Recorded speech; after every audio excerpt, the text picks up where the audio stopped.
wana Papa Diangenda Kuntima asala nini pona mboka na biso, asala nini pona bomoi na biso, auta wapi, azalaki wapi, asali pe nini nde tali koloba ete ya solo. Papa Diangenda a botamaki le 22 mars 1918, lelo tokomi na 2018 pardon, donc cela veut dire 100 ans, comme on dit en français, 100 ans, ça se fête.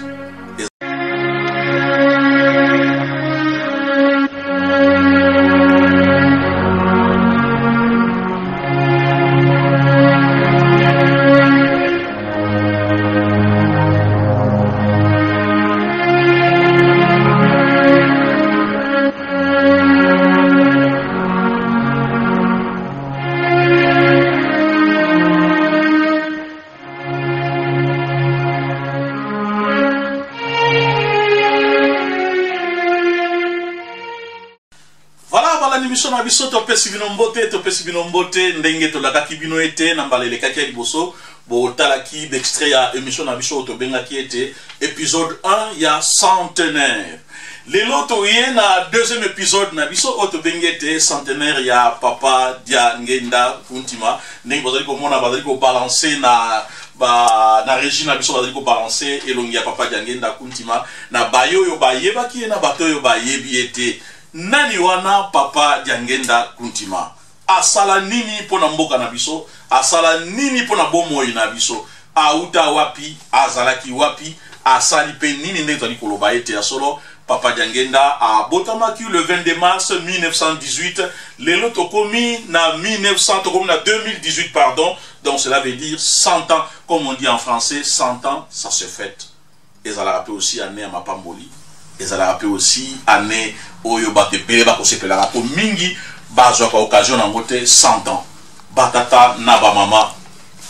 likambo ya 100 ans bakoko na biso bazelaki yango batata na biso bazelaki yango ete ya solo ngai na komona ndenge ni ba papa ba kokisa 100 ans ndenge ni papa nkuluta kokisa 100 ans ndenge ni papa mfuma banda kokisa 100 ans kasi bazwi likabo yote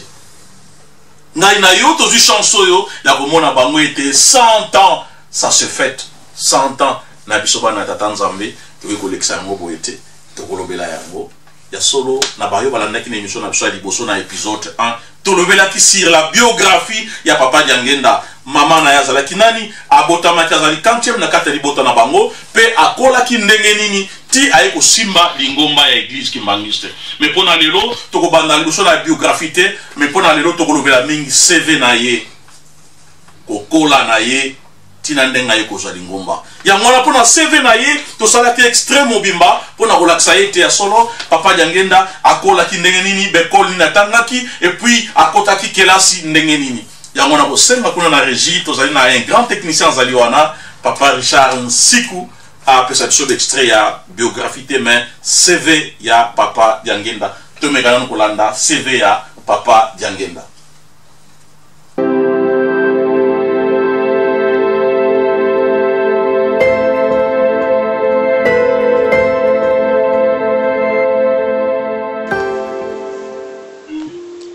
À 3 ans,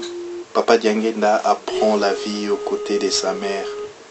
alors que son père, Simo Kimbangu, purge une peine de 30 ans de prison, non scolarisé jusqu'à l'âge de 15 ans. À 16 ans, en février 1934, il est admis à la colonie scolaire de Beaumont sous le régime de relégués aux fins de lavage de cerveau. En 1943, il sort diplômé. Il est recruté pour travailler dans l'administration belge. D'ironie du sort, les dossiers relatifs aux relégués kimbanguistes lui sont confiés. Conscient de son rôle à jouer, il établit les fichiers personnels recensant les noms, âges et lieux de relégation de ces derniers. Il occupe ensuite un poste de secrétaire particulier du vice-gouverneur du Kasaï. Papa Diangenda, amateur du football, est capitaine de l'équipe de la colonie qui deviendra Bilima Dragon. Il est aussi chef scout. Il passera sa promotion avec Tigre Fox comme totem. Dans sa vie professionnelle, Papa Diangenda Kuntima Joseph s'enrôle d'abord dans la force publique, mais la hiérarchie militaire lui refusa ses services. Par conséquent, il est automatiquement engagé dans l'administration coloniale comme fonctionnaire, avec différentes responsabilités de 1944 en 1959, suivant la mobilité ci-après. En janvier 1944 à Tchela, il assume la responsabilité pour la mobilisation de l'effort de guerre. 2 mois à Matadi et à Banana comme commissaire maritime. Le 19 mai 1948 à Kinshasa, il est affecté au cabinet du vice-gouverneur M. Morel. En septembre 1950 à Katanga,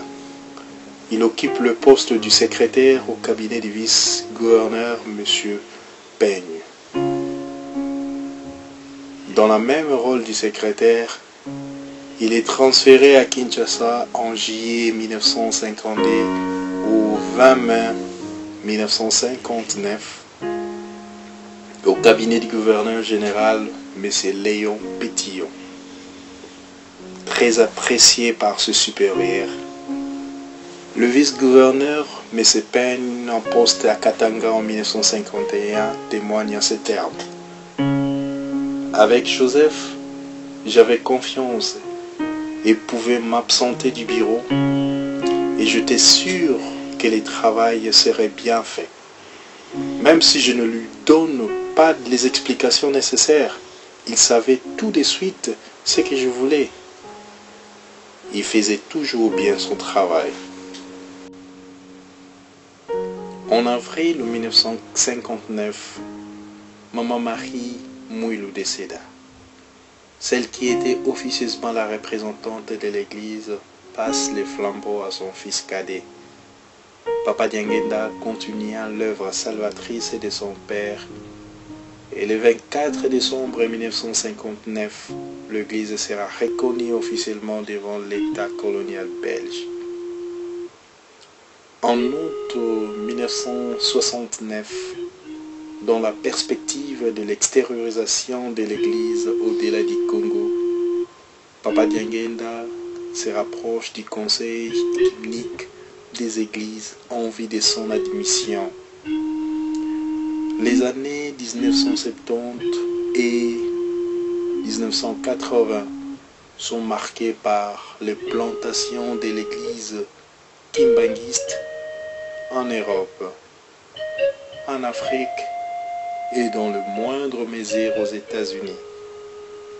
Papa Diangenda a véritablement voué sa vie au kimbanguisme. Il n'a cessé d'enseigner aux kimbanguistes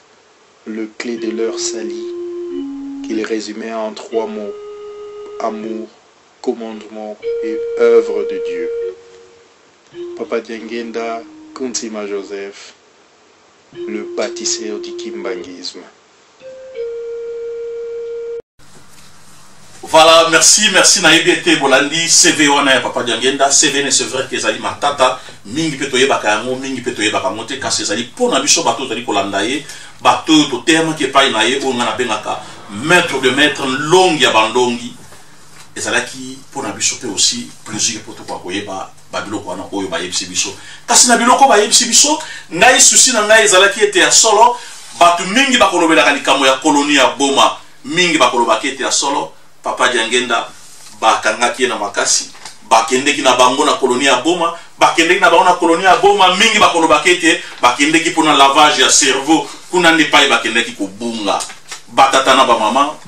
bozali na raison kasi bozali na raison te raison na bino ezali ete ya solo bakendeki na bango kuna pona lavage ya cerveau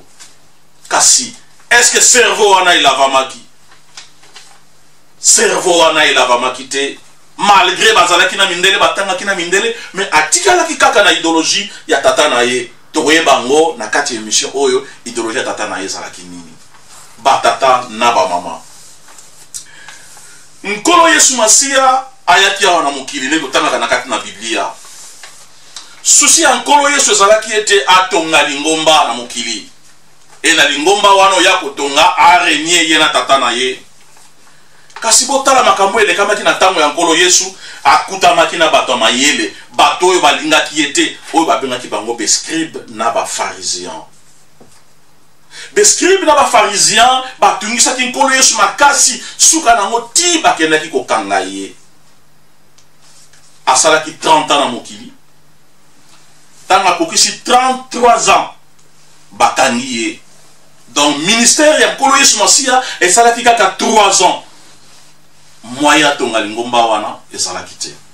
Moya réussir na mission wana yaki nango kosala ezalaki te. Kasi susi na ye ezalaki ete lingomba ya Yesu Masiya il faut ezala, il faut etongama. Kasi botala mabomba mi ya Nzambe pa ezali bakatana ba mama nkolo Yesu amonaki mitema ya bato. Ebele baboyaki ye ndambo kaka balandaki ye bandimaki ye. Yango wana ete polokola susi na ye ezalaki ete lingomba fe tongama boyoka likamba olobaki na kati na Bible alobi ete nakolongola eloko ya motuya oyo nalingaki napesa epai na bino nakopesa yango na bato mosusu oyo bakobotela yango mbuma oyo bakotombola yango oyo bakovandisela yango. Eloko yango ezalaki nini? Bato mingi bayebaka te eloko ya motuya nkolo Yesu alobaki ezalaki lingomba. Ezalaki lingomba. Lokola kokaki kotonga yango te alakaki ete kotongama na bato mosusu likambo wana ekosalama epai ya nani? Epai ya Nzambe. Yango tomonaki ete mingi balobaki ete nkolo Yesu na kati na ekulusu balobaki ete accomplissement nyonso esalami na ekulusu kasi alobaki tout est accompli parce que asololaki na mutu na nzela ekulusu. Nakamba basololaki biso mbale toyebi te. Kasi lelo tozali kuna te toko développer mon kolo mosusu avec ba verset biblique souci na biso ezali lelo rôle ya Papa Diangenda. Papa Kimbangu aye na 1921. Souci na ezalaki atonga lingomba ya Yesu Masiya ndenge bayokanaki eloko mutu ya balongolaki kuna baya na ngepai na biso ngai na yo tozali kolanda lelo. Kasi ateyaki kaka 6 mois. 3 mois na nkamba. 3 mois na mbanza nsanda. Bayembangu kokanga ye bakomi kosambisa ye mais parmi l'interrogation babane kosambisa ye mingi batanga kaka ba prophétie kasi Papa Simon Kimbangu alobaki makambo ebele na mituna bane kotuna ye. Mundela yebaki ete Papa Simon Kimbangu aza na posa kotonga lingomba. Lingomba ya nani? Ya nkolo Yesu. Yango mundela tunaki ye. Kimbangu yo aza na posa kotonga lingomba. Est-ce que ozali na mbongo? Parce que pona kotonga lingomba ya munene na mukili faut za na mbongo. Kimbangu andimaka alobi naza na mbongo. Mbongo yango ezali wapi? Alobi mbongo na ngai ezali bato. Batata na ba mama bakangaki Papa Simon Kimbangu. Tango bakangi ye ezali impossible pa tonga lingomba. Mundela yebi kaka ki ya solo lingomba ekozala lisusu te. Nde bazwi mwana na ye, bana na ye, bakangi bango bakoki kobouger te. Mais botala likambo Nzambe ndenge ezalaka. Papa Simon Kimbangu akei na boloko. Mais Papa Diangenda otali kolobela lelo aye kotonga lingomba na kombo ya tata na ye. Mais racha kombo ya tata na ye a reconnaître mbaramoko mukolo idéologie ye wana ndezalaki nkolo Yesu Masiya. Yango wana bomoni église kimangisa benga ngwete lingomba ya Yesu Masiya na motindami na ye Simon Kimbangu. Mutu azalaki le bâtisseur oyo komi wana c'est Papa Diangenda. Donc, lavage à cerveau et simbaki te. Pour ceux qui lavage à cerveau et simbaki, mbela atonga ki lingomba te, mbele komba tata na ye, ngai na yo to yebi yango te. Mingi batombola bakomba tata na bango te, mais mingi pe batomboli yango. Donc, tolobi ete Papa Diangenda, ya solo, musala oyo Papa Simon Kimbangu alingai kosala, yango wana ya sali. Musala ngozani, kovandisa bato mwindo nyonso esika moko, atongi lingomba ya batu mwindo. Yango wana bomoni ete même na jugement ya Papa Simon Kimbangu tango bazali kotuna ye alobi na bango nini? Alobi ete bino pona nini bolingi te batu mwindo bazala na sauveur na bango, batu mwindo bazala na lingomba na bango. Parce que bino bozali na oye ya bino wana ezalaki na mbanza ngungu. Mais tango wana lingomba na netongami te Papa Diangenda ye kotonga lingomba wana projet ya tata na ye. Donc lavage à cerveau wana esalamaki te. Papa Diangenda yeko sangisa batu mwindo nyonso balakisa pe bazali na makasi ya komitonga projet ya tata na ye. Yenda yeko accomplir yango. yena bandeko na ye ayiko sala eloko wana voilà ya solo nga na sepeli mingi parce que toliko lobela rôle ya papa Diangenda kuntima ndeko toliko mona bazali kolakisa na babalance ya bazali kobalancer na kata ba image ete papa Diangenda ya solo asalaki atikaleka na liloba ya tata na ye wana ezalaki rôle ya lingomba bongo rôle politique na kati ya politique po aussi ya mboka na biso papa Diangenda a joué ba rôle ebele barole ebele oyo batebele bayebi na oyo batebele bayebi te na volume na biso ya liboso tolobelaki batémoignage ebele ya politique mais na volume oyo tozali na belema moko je crois que bakotiela biso kuna epai ya papa Dani Moboti bakotiela biso ngo kuna na régie et puis papa Richard Nsikwa bakotiela biso ngo tout mona ete ndenge nini rôle oyo papa Diangenda ye na yaya na ye bajouaki mais avant to banda wana tokolobela ko moko tokolakisa bino image moko ya mabanga ya minene boke na mboka ya Bakongo babengi mboka wana Tadi kuna ezali mabanga epai mwasi ya papa Simon Kimanga banaki na kobombana soki baye koluke na basoldat kuna nde azalaki na mukanda wana papa Simon Kimanga alobaki na ye okopesa mpa ya mwana nanga Kisolokele na Diangenda soki tokomi na 1958 pesa bango yango batanga batata na bamama secret mukanda wana bakoma boye makambo ebele bakoma kuna na kati mwena lobango lelo ezate mo ezali ya mutuya na kati ya mukanda wana bakoma jeudi le 30 juin nti ya Congo si ya bakaki mpwanza jeudi le 30 juin nti ya Congo si ya bakaki mpwanza évidemment botala na ba calendrier indépendance à Congo le 30 juin tombaka pe jeudi bon mais ko vérifier mais pour la base indépendance il faut passer la démarche et ba démarche wana ba sala ba ko na ko sala ba démarche wana ezali bato batondi lelo ba ko benga bango ba éroté ba démarche wana ezalaki ou bien papa Kisolokele ou bien papa Diangenda bango mibale ba ko jouer rôle wana la preuve beaucoup mona ya solo pour Kasavuba comme président papa Diangenda préparé qui na ndako na ye mais ngate na lo ba solo wana témoin azali aujourd'hui azali te satiki biso kasi le kola tika ki ba image alobaka eloko to préférer to laksa bino témoignage à papa Kalamvwila azali ki chauffeur ya papa Diangenda ye muta mona ki makambo e salamaki entre papa Diangenda na Joseph Kasavubu o azali ki le premier président ya mboka na biso tant projet d'indépendance donc na régie voilà bon c'est le koana pour être batba ko bolanda yango bolanda on a beaucoup d'union sur qu'est-ce qui s'est passé entre papa Diangenda na Joseph Kasavubu pour azalaki président na biso to la régie.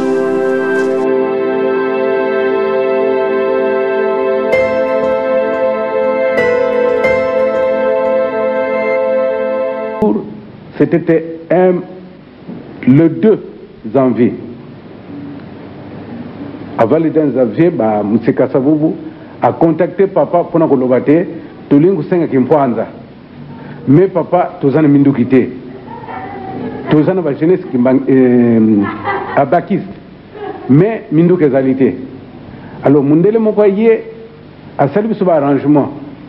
par le canal il y a Congo, donc il faut traverser le Congo parce que M. Kasavubu a un contact avec l'abbé Youlou. Mais Mundele on a yé à ça servi arrangement nyons. Donc, avec le papa, on peut pas solo là. Papa, to kota kina voiture ya tata mpanzo wana pona kukene njili kota Sainte-Thérèse. Jusqu'à présent, nous avons solo baboye na yebi place to telemaki na yebi nzela papa landaki na ndako bakana kota. Ezalaki ye papa Monsieur Kasavubu, tata Ngonda Samuel, tata Mansianga Georges, ngai na tata Waku Etienne. Concret, il y a moins de bien carré. Wazana qui m'inquiète. Donc, tu connais biso mutoba. Ngai na papa na tata Etienne, na tata Ngonda Samuel, tuzaki fatiri moko. Monsieur Mansanga Georges na Monsieur Kasavubu na Mundele wana bazaki na fatiri mususu. Ezaki fatiri mimbale. Tokei tokangi, papa kiti, bakei. Koti na ngari ndako ya batolo batsala kango na batolo ya batono ya mama moko oyibi mboka soko bazotongo sika tangwana batolo bangara basalaki ya batolo nde kuna museka soba kana kutuna papa mutamuntu tulimusenga kimpwanza mituzana mbongo te yo na bakintwadiste soko sengi endi kuta bakopesa pasa bazoji kola papa mingi soko sengi bakopesa mbongo mundelo yo mwena vande awa ye mutu asali ba arrangement pona tusoma ba minduki mebiso mbongo zate sutu sengi mbongo babezi bakuyoka mindele bakuyoka tibitu so senga mbongo pona kusoma minduki ekozala mabe me yo soko sengi te tozamu eloka kusala bakopesa mbongo tukuzwa ndi tukusoma minduki. Papa vandi kima moi quelques minutes tango saleka botika kana kino lala mundela tuni musika sabume qu'est-ce qu'elle a dit musika sabuba yebisiye alors mais moi je pars demain. Comment me dit de dormir encore? Comment est-ce que moi demain obligatoirement je dois rentrer? Musika sabubu na munoko na ya lobi tika yake ngolala parce que bakukuta na mtamuntu. Donc eza papa simukimbangu. Mais papa eloko ni asengaki. Bo pesa nga lettre vous préparer, bo pesa ngai. Na kena nango. Ba pesi lettre na papa to zongi na ndako. Le 3 wana zaki le 2. Le 2 ba koza lettre le 2 janvier. Le 2 janvier 1959. 59. C'était un vendredi ba koza lettre. Papa lobi bokeno lettre ngana zo sabino ko kende pa musu c'était directement pour nous tika pa gouverneur. Mais muta muntu ko tika la lettre ndenge nini? Bitu to zene lokote. Batu wana tamba ko yoka tebitu sangende panasa mitu kusira. Papa lobi bozo bi mananda ko nangai directement ko tika lettre. Le samedi papa traversait dans Brazzaville. C'était le 3 batu lettre ba ko tika directement. Le même 3 samedi papa traversait dans Brazzaville. Et le 4 janvier, makamoko yewana na rond-point Victoire. Ah, babej ba monite makamo yekwe ezali mutu musu muta provoquer ngote jangenda kaka donc fuba luka dangenda. Basali tout ko luka na cité ba yena ndako combien de fois mpana ko luka papa zate. Mundele ne tango komi na bureau na oye komi fonction publique parce que bureau ne zaki kuna akokuta papa vandi. Alors mais qu'est-ce que vous faites ici? Papa le mieux. C'est un jour de travail, je suis venu travailler. On est là, il y a un téléphone au gouverneur qui est dans les awa. C'est vrai ça, c'est vrai, il y a dans les awa.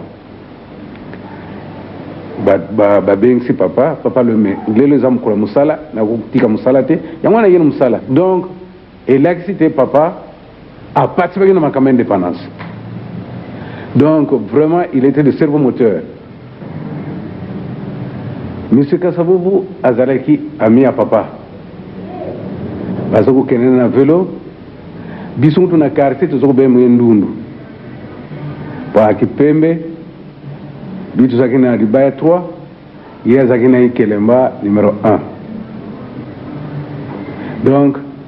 bayimanga na papa. Monsieur Kassaboubou tango asengi makamende indépendance. Il était recherché par Luka qui est mingi na babej pour babomaye. Mais papa le bagana yeko banga te. Tata zanayo. Et fait moko et les gars na museka sabubu. Il fallait papa bongisa museka sabubu. Mais amoni na ndako moyen za kité pona batu bana na batu bazoko ya ba visite, il fallait abima. Parce que même dans mon canal Nzambe, Batunion sur le Nzambe, presque, nous sommes bimi à Keto, Kobonde, la Toesika, ne Tatanzama comme à Kobimelaye, pour Nakobonsaye, tout ça. Monsieur Kassaboubou, Ezaki, papa Bongsaye. Alors, Bakinini, il faut bima, pour que les basaïe. Babej, Bazaki, comme Monsieur Kassaboubou, parce que bayebi agokene soit un petit porteur ou bien il faut qu'il n'a pas route parce que M. Kassaboubou azaki na nzela mibale agokendete soko kaka nzela wana te. Alors na mintende esika pompe essence ezali ezaki barrage ezalaki wana où il y avait que de commandants belges, militaires belges, donc batiaki militaire congolais te tango wana congolais actuel zaïrois, mais ba belge kaka ba commando pona kuluka Kassaboubou parce que bamoni bakangiye. Et nakusuneli kamoko na bosane na sima mise kasabu tango zo sabilo kwana awa ndanda kwa mfumo ndongo mama mfumo ndongo a déplacer kina na chambre ayaki na chambre soko yeba kitango ndako nezaraki chambre papa nkunta zo lala papa nkuruntu mama mfumo ndongo a déplacer ki mise kasabu a passé 3 nuits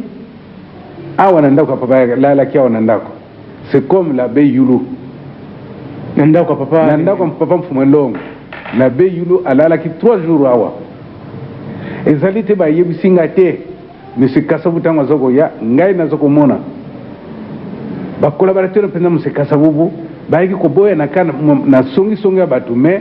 batatan kanza nde batu bazaki ku soutenir tata kasabu me lukwa tuzana système ko wela o ngai kasi oyo kuna te nde siga yo kabala bango pona ko kene bazair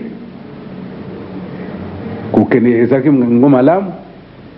oyebi avant comme na pompe essence na mintene na sewana soko longe esika bayi kusala cimetière mais okamati nani wana nzeleza tout droit fo mona batu bazakuna na musika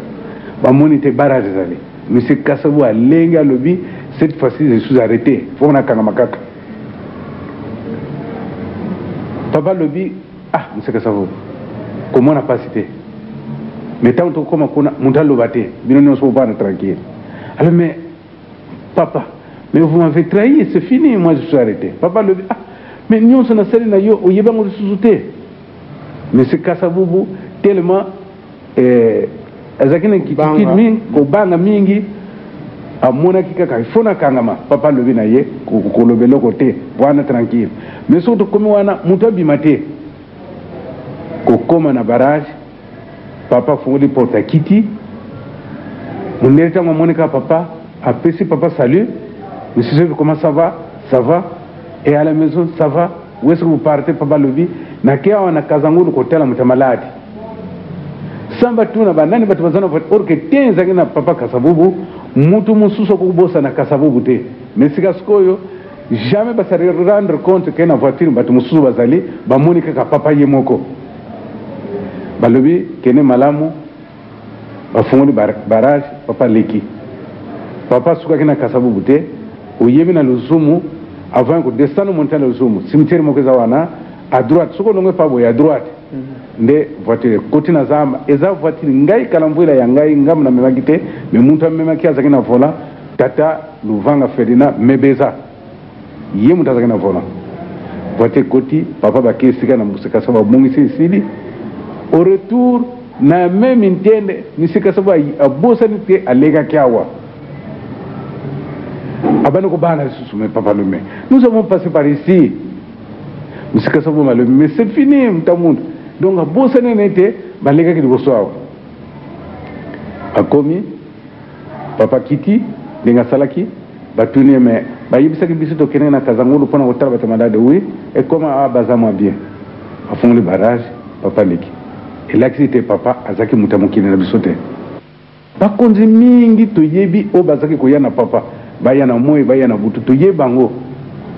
parce que nazoko vana na papa il y a des fois jusqu'à 22h même 2h30 du matin 3h même 3h du matin donc to yebi bat mais balobaka rien n'est prophète dans son pays bat ba yebi papa te ndenge ba juif balobaki bayibi nkolo Yesu te mwana nzambe ndenge bazolo babatu balobi yange na nzambe te mutu tozo fuka mutu mais tout ce pela lelo soko toza boye grâce à papa d'angena qu'on le veut ou pas tous ezali pour la papa d'angena pour ne pas prendre du temps je m'excuse beaucoup même pour l'indépendance mutu nini ayako yebisa ngai na zano vivant lelo na ebite lobby ayako yebisa te ngai mna participer ki mpona cotisation to sala ki mpona kufuta maître croquet ngana lingina mwana nani mutu wana bonga to bimisa mikanda papa pesa kimbongo bongo yabi misawe ba yepe pesa kimbongo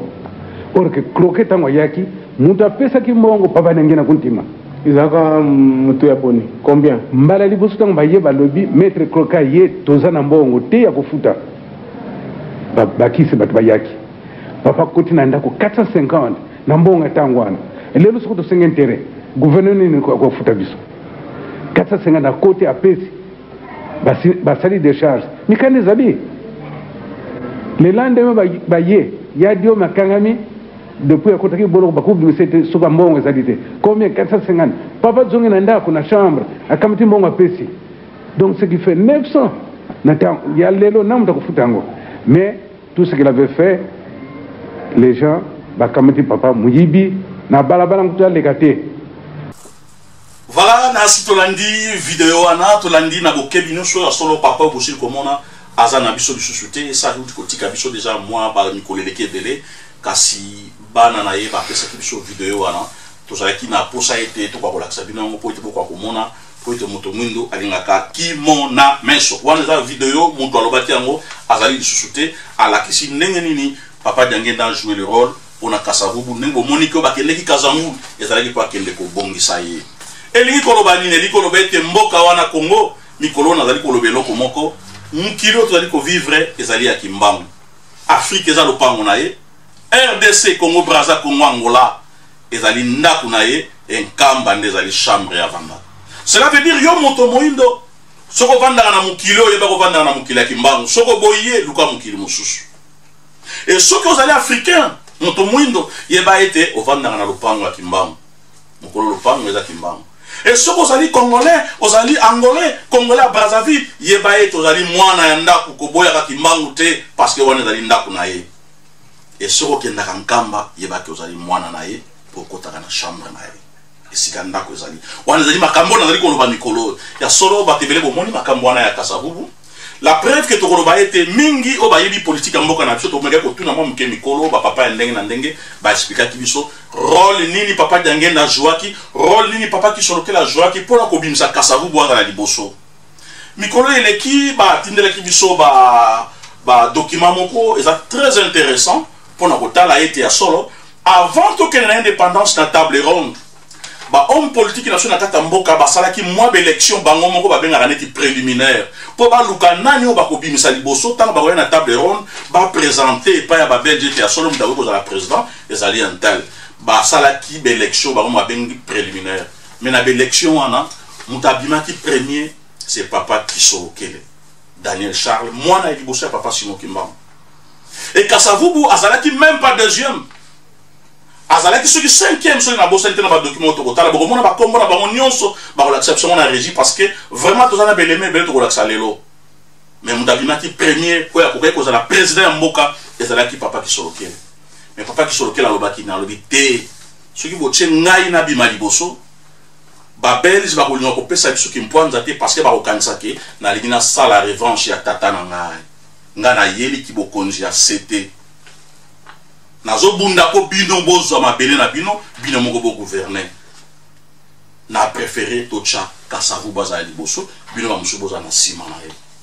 voilà na tango lelo mutakoy ko sala loko wana azalité mais na bonzambe ya moto azana posa ya kibokonzi te atinde Kasavubu tumeka na kotala document botanga ngona kimia nyonso botala document ba komba bato na tout wana zalaki ba élection préliminaire.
Donc, bomoni binomo ko était rôle nini papa Kisolokele la joie qui était abimisa Kasavubu liboso kasi alors que azalaki na kata listing wana o basalaki sondage wana to o to benga préliminaire ya bango moko avant ba ya pa mundele Kasavubu azalaki na C mais mutazaki liboso azalaki papa Kisolokele mais ndenge na utai koloba ete ya solo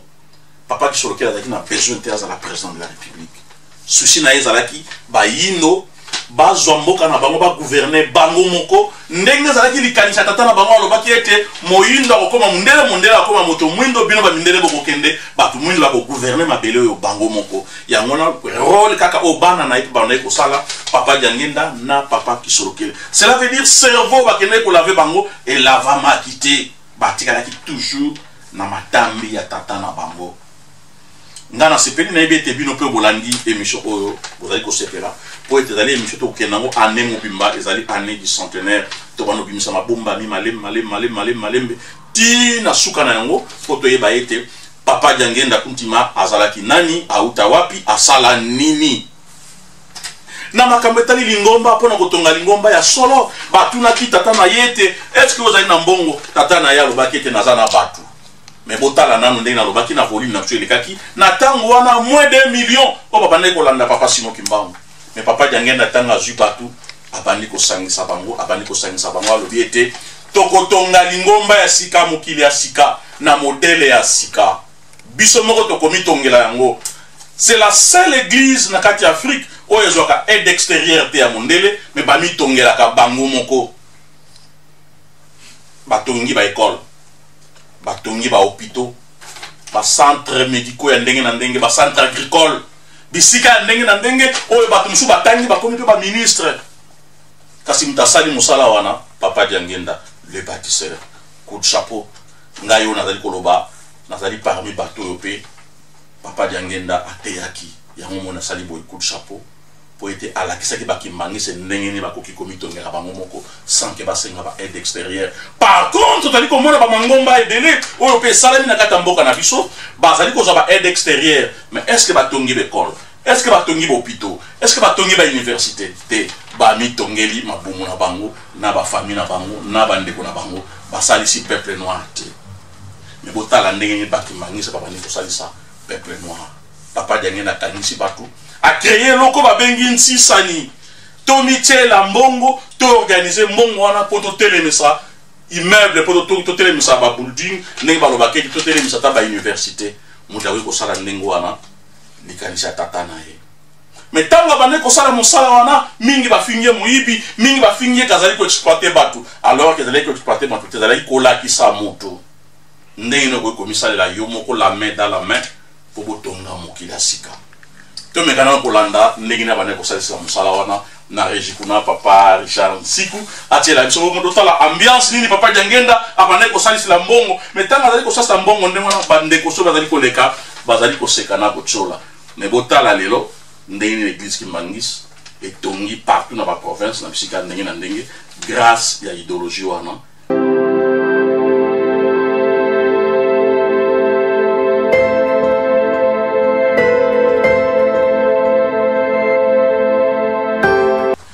Voilà, merci. Ndana sepeli mingi na yebete bino pe bo sepeli mingi to bali ko chiter vers la fin de notre émission. Na yebike kuna na régie baza ko sala chose za sine ke émission na biso to komi presque na suka kasi ndana sepeli ke mingi to ko kende boete parce que to ali ko lobela mingi makambo ya papa Diangenda to lobeli sur le plan politique mbango to lobeli sur le plan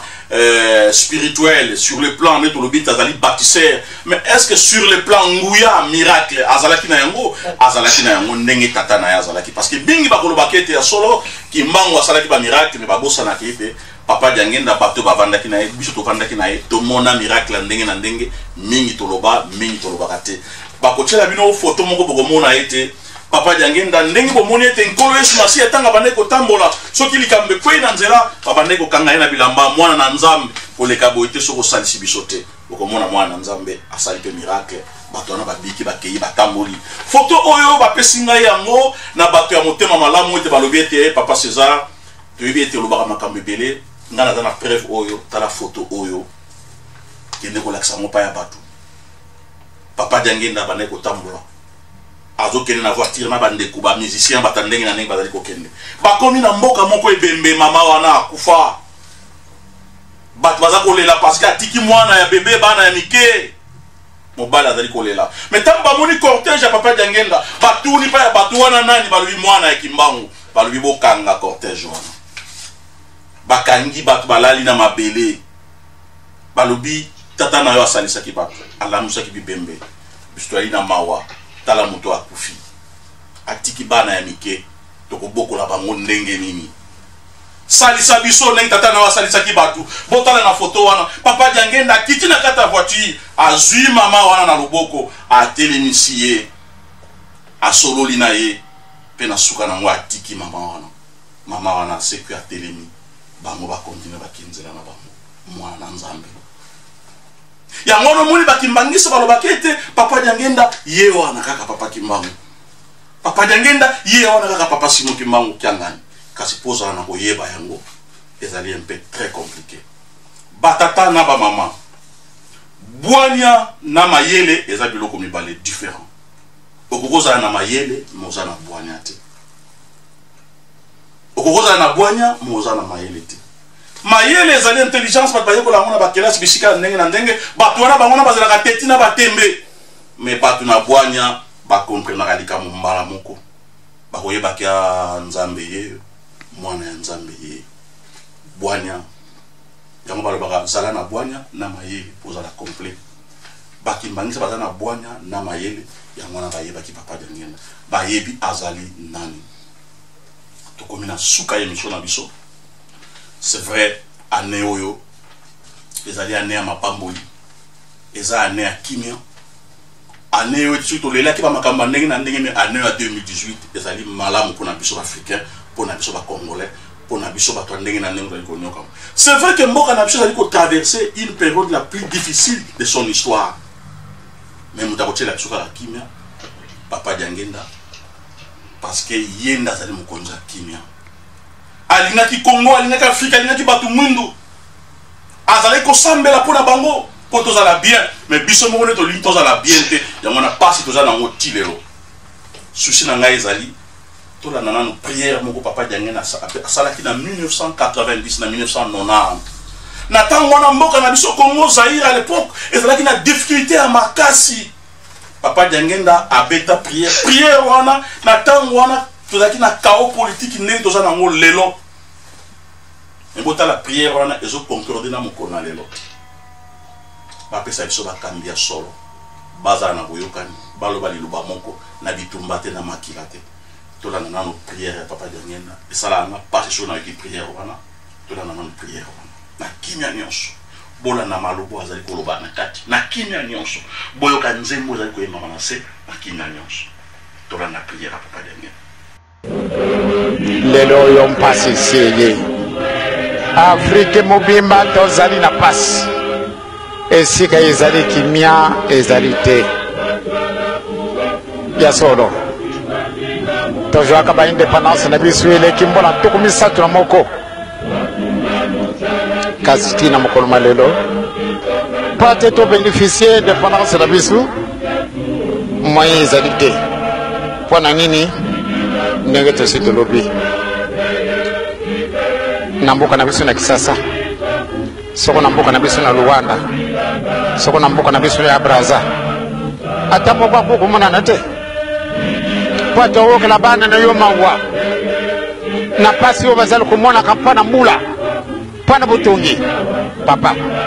atali kama moko kubola bana no mawate mpate otila biso kimyana kati na mukilo mabiso mukilo moye mozali kado yo nzambe opesi biso kasi kimia izali te malam de to bomana na biso malam de to sala makambo oyo bakoko sala mate ya solo tabulela na bana ne utalana no mpasi bango bamoni banda tongo bayaka wananzala nanda kupelo ko kuzali ya kodia izali te kasi bango bayaki na bango. Est-ce que papa na kati na bana tutundi awa tondimi na biso ko pola est-ce que bana kitoko bazali te oyo baza kolela kabutu moyo pato tia kimia na kati na mokili mabiso nzambe tata nkoli Yesu eli musantu malgré mitima na biso makasi yonde ko bongola ka eloko mabe obongoli yango yokomi eloko kitoko pani tu kamata na biso kanda koleka papa okala bana na yo mawa tekate ba konji na biso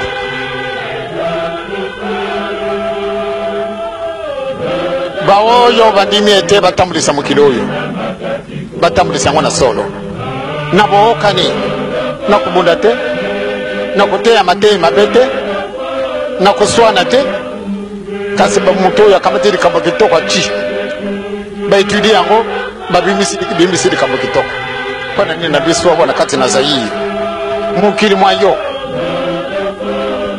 bongo nde kubunda kaka mokolo na mokolo kuswana kaka bele mokolo na mokolo makulu balikambo kitoko ezali te lobi okooka boye lobi okooka kuna boye lobi okooka kuna boye mawa esali biso ata mwana moko azali te na kati na bana oyo bazali komona kapasi na lere boye eba mosusu mpe bazali na kati na bandako bazali komona kaka mpasi mpamba te bazali na mpasi bazwa mwa eloko bakulia bazwa mwa eloko oyo bakokopesa na yo bamosusu bazali na yango te kasi baye kaka baye kopesa oyo ezalaki na bango na kati na ndako bongo tika bango na nzala nzambe tata nkolo yesu mosantu ya solo tusicho yibi mpona makambo ebele mokili mwa biso mokumi mitelangana gouvernement na baparti politique na baparti nyonso to oyo na ndenge bakalisinaka yango tia mwa likambo kitoko na kati na bango papa ezangi oyo eloko te ndenge tolobaki eloko ya mabe yo moto kobongolaka yango ekomi eloko ya kitoko sikasika wabisi nyonso tozali kolinga changement esalama mais changement yango na kobunda na kobomana na kofingana nakanisi ezali changement ya kitoko te yango wana yo nzambe na biso bongisela biso po ate tokoma nzela pwelele ntango tosengaki indépendance tozalaki baparti ebele kasi mpona bobongisa mokili mo biso zwa bosomi ya solo tookanaka bele mongongo moko tozwaki indépendance elelo oyo soko totali le 24 avril 1990 epesamalaka discours ete malamu de changement ezala baparti ebimi kasi mpona nini baparti yango bookani kozali te papa te ya bana na yo satana asalaka na ye motu te bana nyonso bazali kuna bazali bana na yo bazali kolinga ete mokili moko na liboso tika te tooka bele mongongo na yo tolela mpona peuple bazala tranquille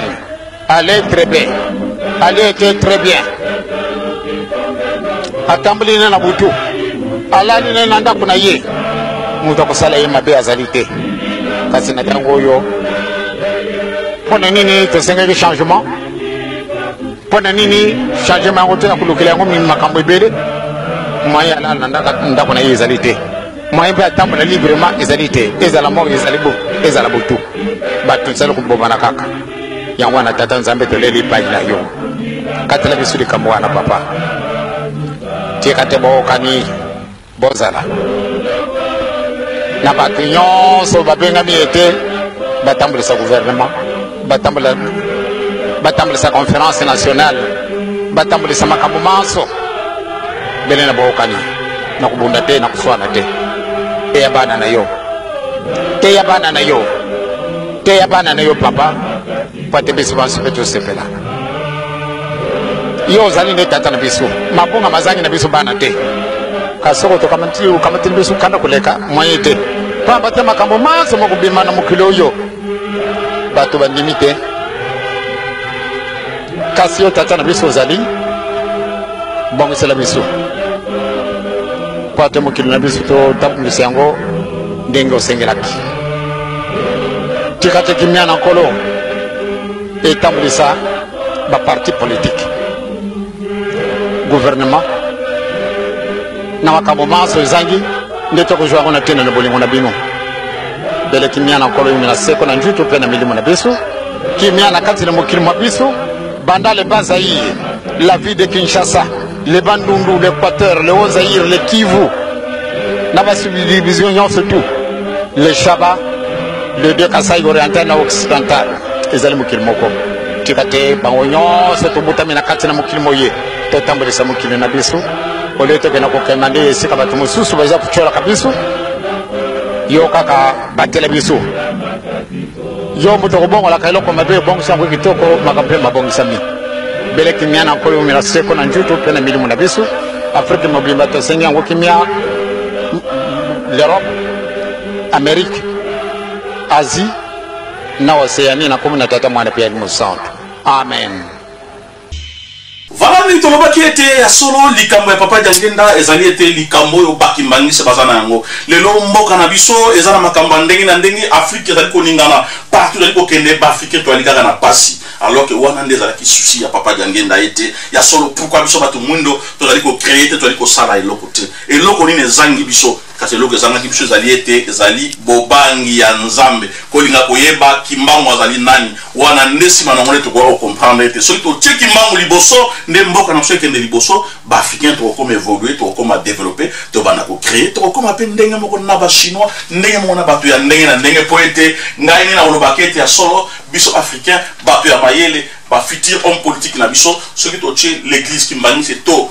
Papa Diangenda liboso to Papa Simon Kimbangu liboso sima to komona ya solo to meki banzela ebele kasi esimbite pona ni to meka kimbangu na liboso te batata na ba mama botala secret moko ezali awa ba belge na tango akala bazaki na ba difficulté lokola ya biso bakangi mokonzi na bango na Allemagne mais bango bazalaki ete soki bafandi baza koyeba ke kimbangu azala nguya eloko ni bakana ko sala Papa Diangenda Papa Kisolokele na colonie ya Boma mais ba belge à partir ya Belgique bazo benga ba prêtre catholique kende ko luka bana ya kimbangu bovanda na bango na kati na zamba babenga tata na bango basenga pona biso difficulté to nango roi na biso bakangi bango bakangi ye azali na pasi kimbangu ya ko bimisela biso roi po ezali soni ne bakangi roi na biso wana na 1939 batata na ba mama bota la photo wana sango na bana ya kimbangu Papa Diangenda Papa Nkulutu to bengi Papa Kisolokele na Papa Dialungana na kati ya zamba na sango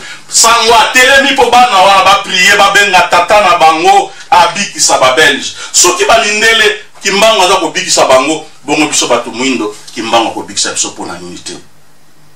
ba pesa ka muteloko muto ayi ko senga ba pesa ke loko na muto ayi ko senga te soki biso moko ba congolais biso mo ba africain to ye ko senga na kimbango te kimbango pe moya pesa biso e ko salate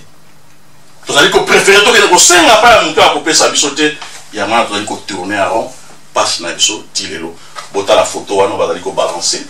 bo mona ndenge ni sango na bana ya kimbango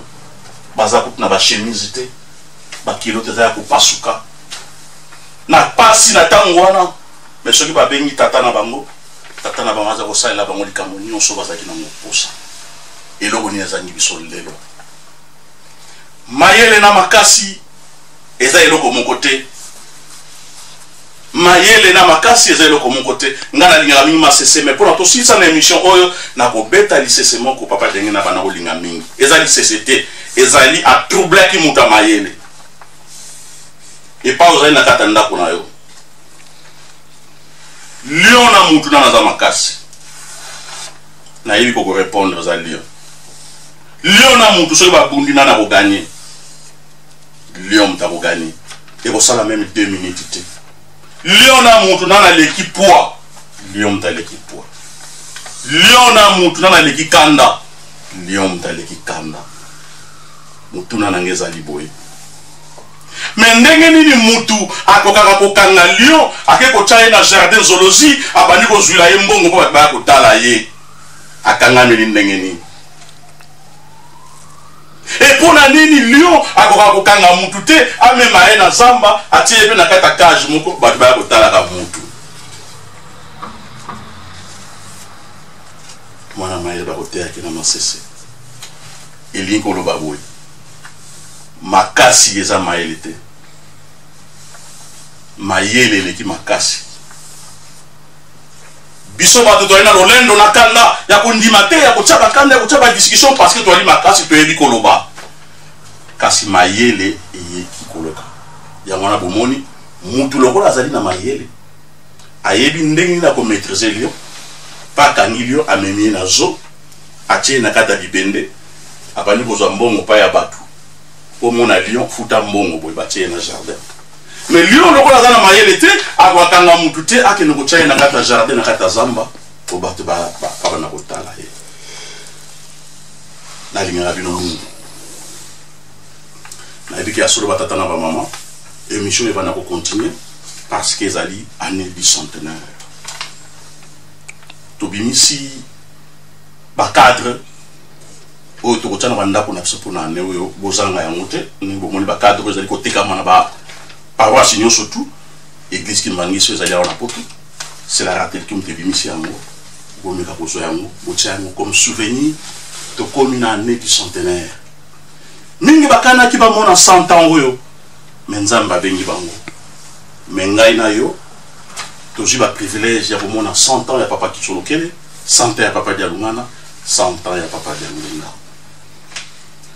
Na sepeli mingi na émission na dédié yango na bandeko ebele mingi balobaki papa César émission sili te émission bazoba ezali kocontinue po ete mokolo nango oyo tobengi nzambe Simon Kimbangu Kiangani alobaki émission kosila te soki ezali ya yo soki ezali ya yo esila mais soki ezali ya ngai émission kosila te bakosalisa yo mingi pe botuna kitia numéro à compte na on a assez de façon que biso tokosunga émission c'est vrai que kalate bokozwa émission kolanda numéro à compte na biso ya mwana batia yango na se bao nyonso bamoni ke baki kosunga émission na biso numéro à compte ya mwana ezali koleka na se po bino bali komona kuna numéro à compte partout kozala okoki kotiela biso même 1 likuta même 2 likuta tokozanga kokumisa yo te ndenge bandeko ebele basalisaki biso lokola bamama na biso mama Maya la Belle kuna na paroisse ya Blamnil na pesio des Ambote kuna pe na paroisse ya Saint-Ouen bandeko ebele basalisaki biso topesi bino bambote ebele na Allemagne na bosanité mama Cécile na Cologne papa Matouba Roger papa Beken papa Charlie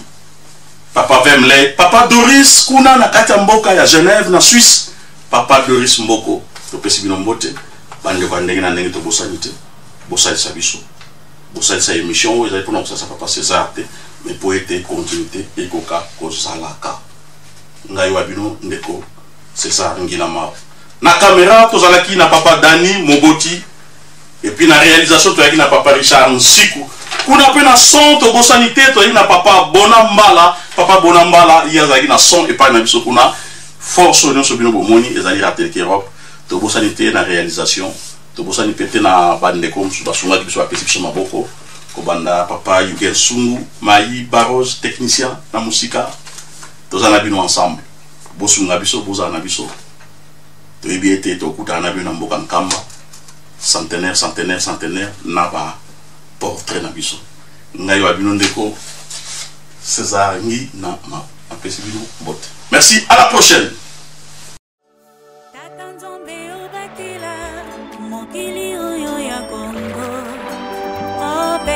Bakondi Buya pe maele Bae bako batila Mokilo yo pesa na biso Kaka na bango de biso toko sepela Tata nzambe o batila Mokili oyo ya Kongo O pesa bakondi Buya pe maele Bae bako batila Mokilo yo pesa na biso Kaka na bango de biso toko sepela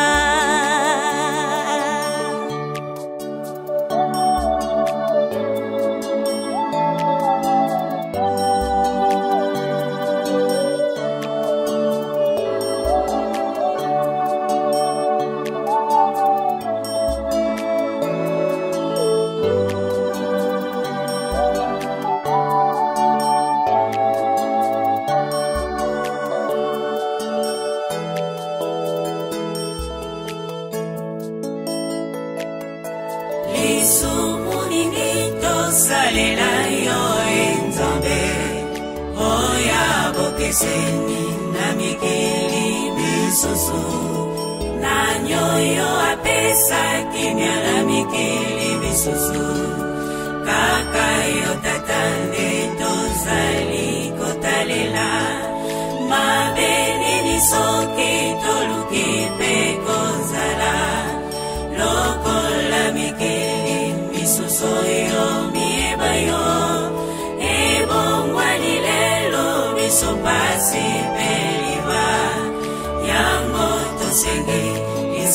masilia yo enzambe